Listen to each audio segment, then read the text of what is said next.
பயப்படக்கூடாது. என் தம்பியை பொறுத்த வரைக்கும் அவனுக்கு எல்லாம் இருக்குது. அவன் பயப்படுறது திடீர்னு எனக்கு கோவம் வந்துடும் சில சமயம். எதுக்கு நீ இதுக்கெல்லாம் பயந்துக்கிட்டு இருக்க நீனு அப்படின்னு பேசணும்னா ஆமாம் பேசணுன்ட்டு போக வேண்டியது தானே, இதில் இருக்கு. அதுதான் அவனுக்கு சொல்லுவேன், வேறு ஒன்றும் இல்லை. அவனுக்கு தனியாக இல்லைன்னா அவனுக்கு பின்னாடி லட்சக்கணக்கான அன்னைங்க தம்பி நாங்கள் இருக்கிறவன்னு ஒன்று இருக்குல்ல. அது மற்றபடி உங்களுக்கு சொல்லிட்டேன்ல, ஒரு முழுமையான திரைக்கலைஞன் எனக்கு ரொம்ப பிடிக்கும். எல்லாரையுமே எனக்கு பிடிக்கும். எனக்கு சூர்யா, கார்த்தி, சிலம்பரசன், தனுஷ் எல்லாரையுமே பிடிக்கும். ஆனால் அவனை ரொம்ப பிடிக்கும். Super super super star Rajinikanth அசாத்திய ஆற்றல் கொண்ட ஒரு திரைக்கலைஞன்.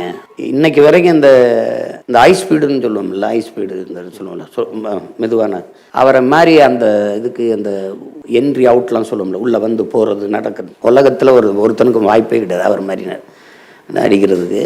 அவருக்கு ஒரு குறை இருந்தது, தமிழ் உச்சரிப்பு முதல்ல தொடக்கத்தில் வரலை. அதையே தனக்கு எப்படி சொல்கிறது, அதையே தன்னுடைய தனித்துவமாக மாற்றுற ஆற்றல் அவருக்கு இருந்துச்சு.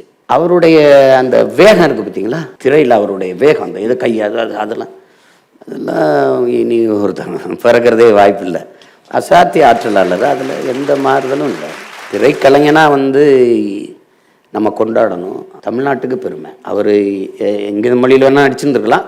நம்ம மொழியில் இப்படி ஒரு கலைஞன் இருந்து இவ்வளோ காலம் நடித்து இத்தனை படங்களை கொடுத்ததில் இல்லை. அதெல்லாம் நீங்கள் வேணால் போட்டு ஒரு தடவை பாட்சா படத்தை போட்டு பாருங்கள், அதில் நடந்து வருவார் பாருங்கள். நிறைய முறை அவரும் உங்களுடைய பேச்சுக்கு மிகப்பெரிய ரசிகன்றது அது இருக்குது. எனக்கு ஒன்றும் இல்லை. எனக்கு நீங்கள் இன்னும் 50 வருஷம் நடிச்சு இருந்து 50 வருஷம் கூட நடிங்க. அரசியலில் நாங்கள் படுற பாடு உங்களுக்கு தெரியுதில்ல. நான் தானே அவர் சொன்னேன், நீங்கள் வேண்டாம், இது உங்களுக்கு ரொம்ப சிரமமான வேலை, இது சிக்கிறாதீங்கன்னு அவர்கிட்ட சொல்கிறது காரணம் தான். ரெண்டாவது, அப்படி ஒரு கலைஞரை நீங்கள் பார்க்குறது ரொம்ப கடினம். எங்கள் அண்ணன் கமல் எப்படி நடனம் ஆடுவார்னு தெரியும், இவர் எப்படி ஆடுவார்னு. ஆனால் அவருக்கு இணையாக இந்த நடனம் ஆடி நீங்கள் மன்னன் படத்தில் ஒரே ஒரு ரிதம் வரும் பார்த்துங்க, ஒரு பீட்டு, குஷ்பு கூட ஊட்டியில் எடுத்துப்பாங்க வாசை, அதுக்கு எப்படி ஆடிப்பார் பார்த்தீங்களா, அது ஒன்றும் பேச்சு கிடையாது.